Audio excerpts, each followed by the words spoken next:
Yes, we can. Okay. Sorry, just back. So I'm introducing this topic of fertilization, what matters, and filtering out the noise to the speakers who I'm really excited to hear what they have to say. So I won't take up much of the time, but I just wanted to introduce the topic.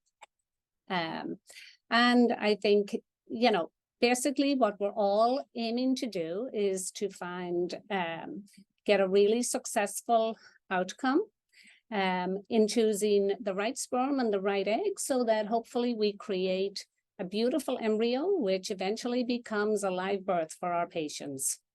So the question is, how do we do that?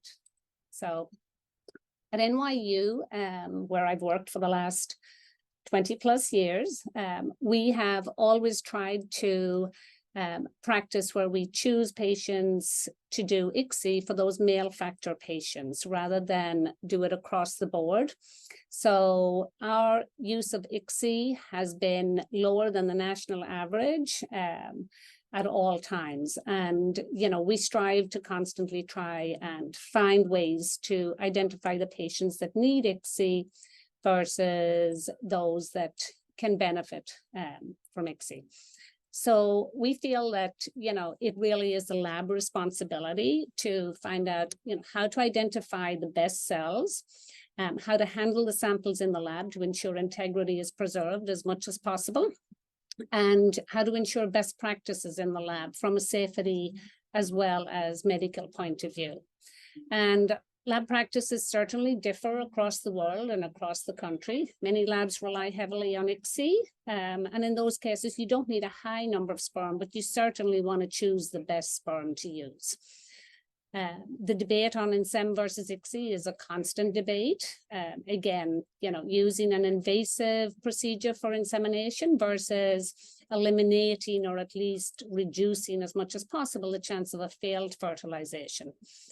However, despite this ongoing debate, it's clear that the incidence of ICSI for non-male factor diagnosis is increasing across the USA and the world, even at this point. So as we strive to identify and find the best sperm to use for insemination or for ICSI, there are a variety of ways to process the sperm, and I'm just listing the main ones here that we're all familiar with: gradient layer and centrifugation, simple wash if there's very few sperm available, swim up if you have a very good sample and progressive motile sperm, and then more in recent years, the separation devices, for instance, the Zymot, which we've all become very familiar with. We use extensively now. Again, our procedures, this is just a very brief summary of our results at NYU. We use Zymot very extensively now for sperm separation. We've used it for selecting sperm for ICSI for about the last 2 years, almost exclusively.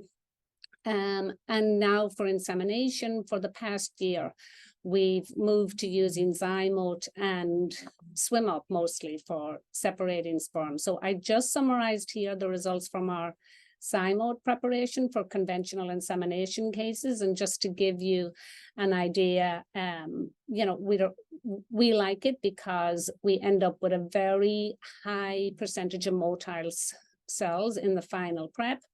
And when we've done insemination with the Zymot prep sperm, we certainly reach fertilization rates that are comparable with any other method of sperm prep as well. So, as I said, we pretty much have adopted using the Zymot separation device in our lab for samples definitely for ICSI, and a lot of it now for insemination. Of course, if the sample is a good sample and we can do swim up, then we also use swim up. But we like the Zymot separation device, and it's been very successful because, first of all, most importantly, after testing and the initial modification of the protocol in which the last wash was included in the process, we have data to show that it works. So that's the most important thing. It's certainly, once you get used to it, it's very simple to use. The final specimen is very clean with a high % of motile cells obtained. We find in a busy lab like ours, it saves time in the lab for processing, probably at least about 20 minutes per sample, which at the end of the day certainly adds up. It reduces centrifugation steps compared to a prep like gradient prep, less handling of the sample, and it streamlines procedures in our busy lab for sure. So, and that's pretty much the introduction. I'm excited to hear the rest of the speakers and to learn more today and how we can improve. But thank you for allowing me to speak and to introduce the topic.